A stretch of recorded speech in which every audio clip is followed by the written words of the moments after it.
Dobar dan svima. Dobar dan svima. Ovdje je Ivana i... Ovdje je Maki. Jej, tu smo. Tu smo. Here we are. Ovdje smo, tu smo. Yeah. Exactly. Okay, Today we're going to is- take you to childhood today. Yes, I love this topic. I love this episode. Because we're going to do some games. And Children's games. Children's games. But the thing is that it doesn't have to be children's games. It can be adult games too. Yeah. And some of them specifically are really good for your vocabulary expansion. So I think this is also linguistically a really good idea. Definitely. So I watched Squid Game as many other millions of people. Not I couldn't me help though. myself. Good. I mean, it's quite brutal. And I thought while watching it, well, how about the Serbian local games? What do they call? And, specific vocabulary, jargon for games I got curious about. And I said, let's do this.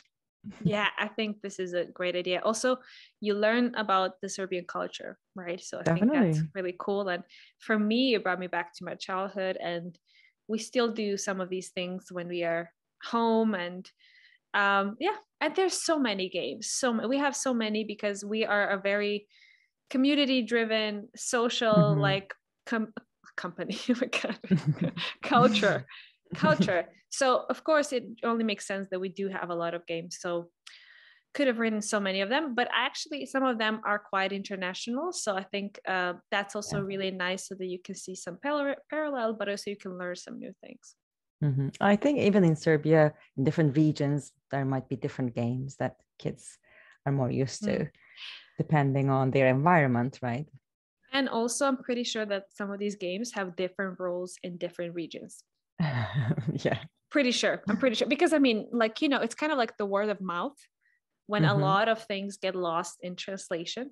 Actually, it's similar to one of the games that we'll talk about today. But right. Yeah, should we start? I will ask you also a couple of games in Squid Game, maybe, that I thought maybe Serbian kids know this or not. So we are going to talk about it as well. Do you want to start with that, or do you want to start with the... Let's go with them, because maybe you already have them. So I will tell, this was also in Squid Game or not. Okay. So the first one is like the international one, everyone knows it, is rock, paper, scissors. Oh. Right. The same thing, the same rules, right? So you have rock that beats the scissors and so on. You know the rules. The only difference is just obviously how you say it. We don't say rock, paper, scissors or whatever, We say kamen, papir, makaze, which is basically means rock, paper, scissors. Okay. I knew papir and makaze, but kamen is new for me. Yeah. So it goes like this. Kamen, papir, makaze. Kamen, papir, makaze. Exactly. So this is the rhyme. Let's do it once. Okay. You and me. Okay. Kamen, papir, makaze. Let's do it again. Let's do it one more time. I think the lagging of the internet is really making I will read. Okay. Okay. Kamen, papir, makaze. What is that? Papir. What did you do? You too? No, it was kamen. Kamen, okay. Because I was reading, I didn't look at you. Sorry. So usually this would be kamen. This would be papir. This would be papir. Okay, for us. Because for us it's like kamen. Papir goes on kamen, right?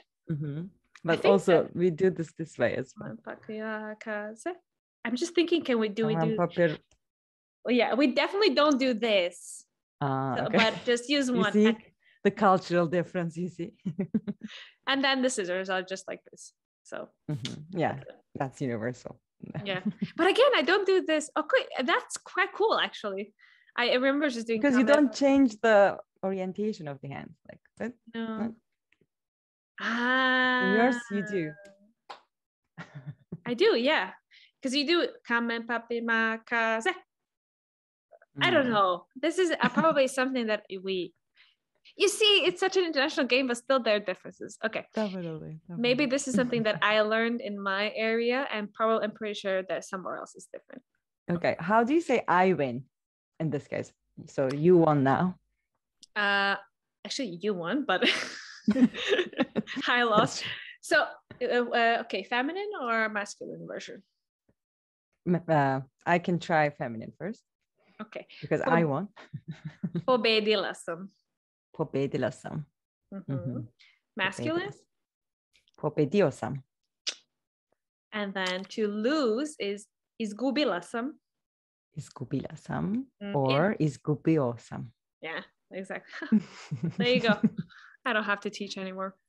Good. For genders at least. Yes. Okay, then the second one is again a very international one. And these are ones that are really easy, by the way. We're starting with the easiest ones.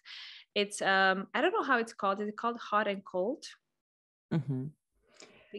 Hot and cold, yeah, I guess. Hot, cold. Yeah. So we say vruće hladno, which is hot and cold, and basically you hide an object somewhere in a room or in an apartment or whatever, and then that person is not allowed to be in that space, and then the other person comes in and you guide that person by saying hot or cold. So if they're near the object, then it's hot. You can also play around with it.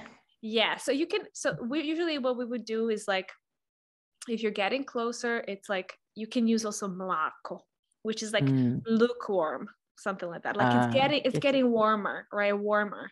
I see. So you can say freezing. Almost there. Yeah. Oh, no, it's completely summer. Completely, yeah. So you can say hladno. Oh, frigider. You can just make it up, So the only thing you do have to have in mind, because it's a fun game, right? So the only thing you have to have in mind is conceptually just what you're using, that it's denoting something that's cold, something that's warm. So you can play around with it. You can say frigider. You can say zamrzivač, which is like I can say padasneg. Yeah, you can say padasneg, So they're like, okay, so that means cold. Snowy. Okay, go somewhere else. So you can just play around. It's usually, that's the point. That's the whole point. Yeah. So it's not about the object. Vruće hladno, always in that form we say them. So if you want to be technical, you can say vruće hladno, but it's just you can just use the two of these words, right? But you can use whatever you want just to denote a temperature. Yeah. Okay. Cool. Okay. The third one is na slovo. Na slovo. In something, right? Technically, yes. Na is on, actually. But in this case, the point is, tell me something starting with this letter, right? So na slovo. It means počinje. It starts with the letter. Na slovo. Okay. So the last letter or the first letter? The first letter. Okay. And this one has many variations, right? So you can do also this with colors or whatever, like with however you want it. Yeah. But what you could do, for example, one of the variations is basically you're in a room, or if you're in a train or you're in a bus or whatever, and then you see something like okay, someone is wearing like headsets, right? And then na slovo h, right? Like and then so you tell the letter after na slovo. Yeah, so you said which letter it starts with, and they have to guess which object it is in the room. And okay, or which object in their mind, if they are going by car or if they're not in a room like with many objects, right? Well, I think if you're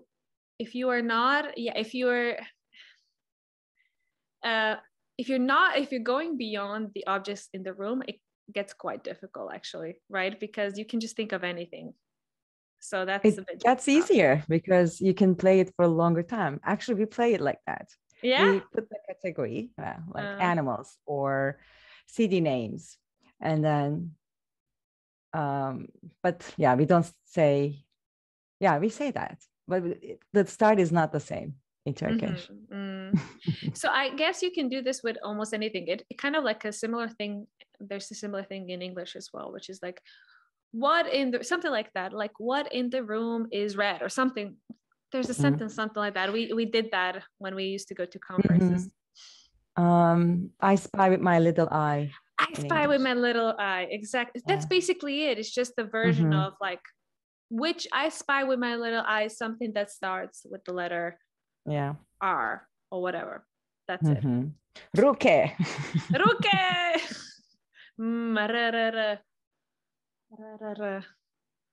I should ask you a new one, or you also find with something. You tell me. You tell me. Okay. Na slovo. T. Tastatura. Tastatura. I was expecting telephone. Okay. Anyway, good. Tastatura, what is keyboard. Tastatura? Keyboard. Keyboard. Okay. Tastatura. That's a beautiful name. So because the button is taster, like this kind of that tastatura. I don't know. They use the same in German. Anyway. Okay. Before we continue with the show, here's a quick reminder. This podcast is free for everyone and supported by listeners like you. We hope that this podcast is useful and convenient to you. This is a labor of love for both of us. To help us continue creating useful content for everyone, we will appreciate your help. If you have the means, you can support us in different ways. You may just go to buymeacoffee.com/mozdekafa podcast and send us some cups of coffee. You may also become a member of our show on patreon.com/mozdekafa podcast and get extra benefits like bonus content, full transcripts of the show in Serbian, or even join us on the show. We rely on your support to help everyone more in learning Serbian language and culture. Thanks for joining us today, and now let's get back to our episode. Okay, this one I love. I think I can play this one for hours, guys. It's called Kaladont. Kaladont. It's like a borrowed word or not? Kaladont. If I'm not mistaken, there is like a brand. There was at least a brand Kaladont. I'm not quite sure. I don't know. It has a point though. So this is how it goes. Basically, you give me a word, and then I have to create a new word, existing word in Serbian, from the last two letters. It has to be two letters. The last two letters. And, it gets really tricky. So the thing is that this really works well with Serbian because there's a one-to-one correspondence with the letters and sounds, right? So it's quite, in English, it's quite difficult because you have to think of something. I did that in English though, too. It worked, but it didn't work as well as in Serbian. I will challenge you then. Vrh. Go ahead. This is exactly the point. Yeah. No, I don't know. I don't get. Yeah, that's so difficult. This is exactly where you want to go to. And Kaladont, this is where Kaladont comes in place, which is you start with Kaladonta. And then always. ta. This is the first word. Always the first word. Ta. And then I have to say tastatura. Ra. Rasnik. Rasnik. That was the thing from IKEA. You can tell the brands? So depends on the rules. Yeah, it really depends on the rules. Okay, let me try something. Actually, I think also the names are not allowed. Proper names are not allowed. I think it has to be like an object or an abstract thing. So Icona. Okay, I was gonna say Icona. So na, it will go on like that. Exactly. The thing is that you lose if you get to a point where you can't really think of anything, right? And also you lose if you choose a word that ends in ka, because then it's Kaladont. So if I say something with ka, the other person says Kaladonta, and you lose. And you lose. So it cannot be ka, and also if it happens that you cannot remember a word, or maybe there is just no word, like maybe with maybe there's no word starting with rh. I'm not gonna say it, but maybe there isn't. So that's when you lose. Yeah. I see. Right. Cool. Kaladonta. Yeah. Next one is Gloobi telephony. Gloobi telephony. Deaf phones? Yes, means deaf phones. I think there's a variation of this game almost anywhere. Basically, there are several people, they line up, sit next to each other. And there's one person who thinks of a sentence and then whispers it to one, like the first person in the line. So let's say I want to say, I don't know, the weather. I like pasta, whatever. And then you whisper it, and obviously no one should listen. And if the other person has to understand what you said, right? And then they should tell it to the second person. And there's no one can ask you additional questions, nothing. So that what you hear, repeat. No. And you get the most bizarre sentences after that. Completely different. Completely. Because it's exactly, you're like, because it's whispering, right? It's not like you're saying something properly. It's like you're whispering then, and you're not allowed to repeat it. So you just get the, I love pasta can in the end be, I don't know. I like pasta. I hate spiders. I hate spiders. Exactly. It's just the most random things. So yeah. I used to have my students play that. Yeah. And they did change on purpose though. So to embarrass the last person to say that. That's so mean. Oh yeah. I could definitely, I've been so naive. I could definitely imagine that. Yeah. Okay. And oh no, there's two more. These two more are actually something that I learned, I would say a bit later in my teenage years. It wasn't something you really kind of need to a bit more grown up, I would have to say. So it's the first one is a counting game. And we usually used to do that in a bus, train, so when we are traveling. So you have to clap your hand, clap it. If a number consists of a number 3, or if it's multiplications of 3, right? 3, 6, 9. Yeah, or if it's divisible, is that how you say divisible by 3? So for example, so you everything else you clap. So it'll be 1, 2, 4, 5, right? Because 6 is divisible, right? 7, 8, 10, 11, and then because 12 is divisible by 3, and 13 has 3 in the number, right? So that's how it is. That's fine. Okay, got it. So you have to have some math skills and concentration. Algebra. Exactly. And the thing is that, of course, you do this with you can do it with 2 people, right? But it's better if you do it with more. And the thing is that you cannot be slow. So if you're taking more than a second to clap, or maybe you say 1, 2, and then you clap, right? 4, 5, and clap. Yeah. Sorry, I think I mixed it up in the beginning. So you have to very, very, very fast when you're speaking it or clapping, right? Because if you're taking a lot more time, then that's not the point of the game. And it should get much faster and faster and faster. That's true. And when the numbers are bigger, you just lose your concentration. Yeah. Easily. And you also want to count on other people, like making sure that you are not making a mistake, because you can be very busy with making sure that you are doing the right clapping, right? Or the right thing. But, and then usually someone else points out you didn't clap for this one, or this one is incorrect, so someone has to be aware, accountable of these things. So you can do that. Let's do it. It's cool. Okay, wait, I need to. Right. Shall I start? Okay. 1. Oh, what about 1, 2, 3? No? 1, 2, 3. Is it going to be Serbian? Okay, in Serbian. Okay, 1, 2,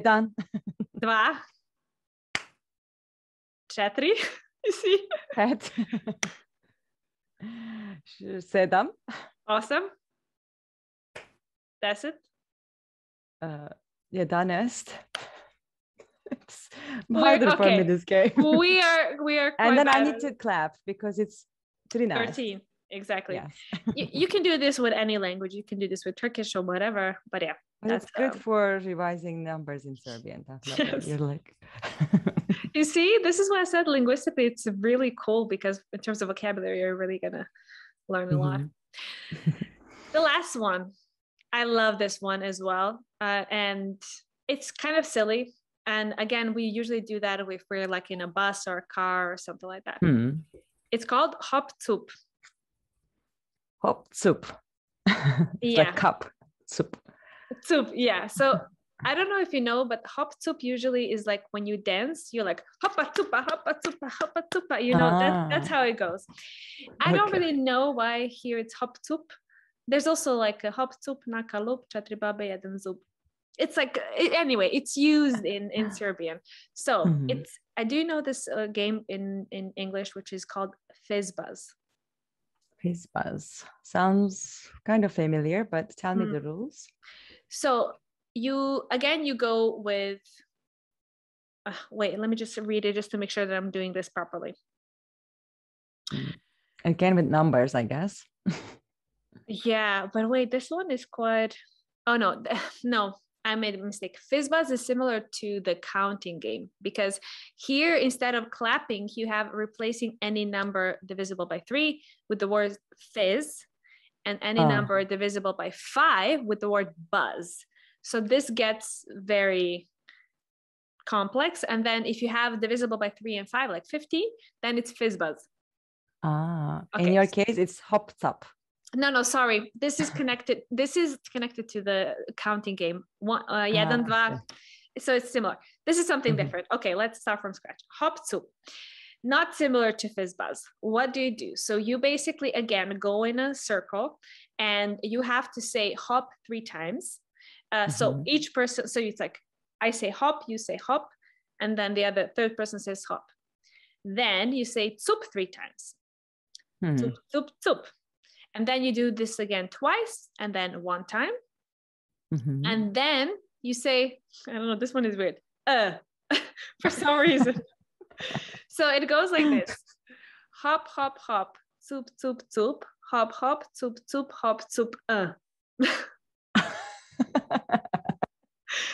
I guess maybe it has some sort of connection to sex or something, because it can be also hopa tupa, meaning sex. I don't know. So that's maybe why there's yeah, can't tell the rest.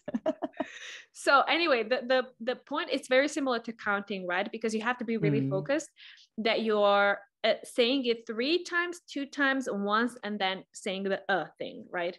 So it's the same thing in a circle. And you very easily, again, have to be very fast.